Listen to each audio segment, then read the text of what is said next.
In this video, I will take a more detailed look at the first 3 steps that result in an extrusion that looks like this.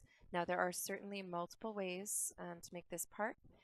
So as long as you end up with a front view so that you have the rectangular views of those cylinders, however you decide to make this part is perfectly fine. I'm also not particularly worried about where the origin is, although I do recall that having the origin, let me see where it is here.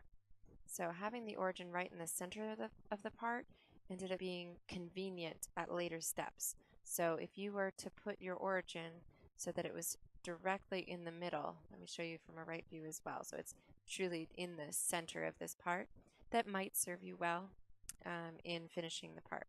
So let me back up and we'll just look at each sketch and each extrusion. So this is on the right plane. It's simply a circle centered on the origin with the diameter of the drum where the spooling will happen. So this is the 1.5 inch diameter. And if we look at the feature, I chose to extrude it mid-plane, not in one direction, which allows me to keep the origin in the center of the part. And that's a 2-inch extrusion. So that's the center section of this drum. And then I made 1/2.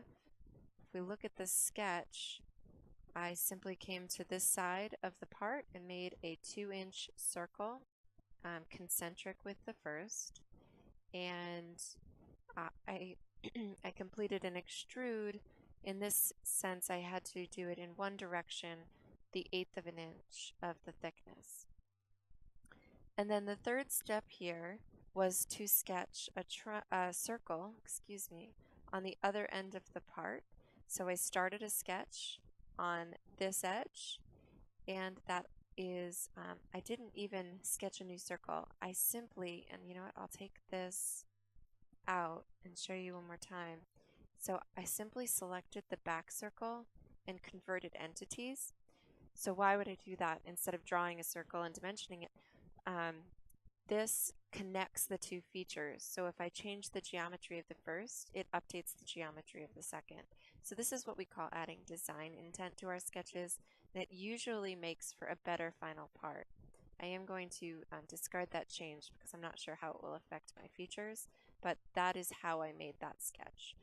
And finally, the last extrude is just like the first. It's an 1/8 of an inch away from the existing portion of the part. Now note, if I was to put this into the part, I'm actually shortening this 2-inch length of spooling area. So do make sure you choose the correct dimension and you extend away from the part.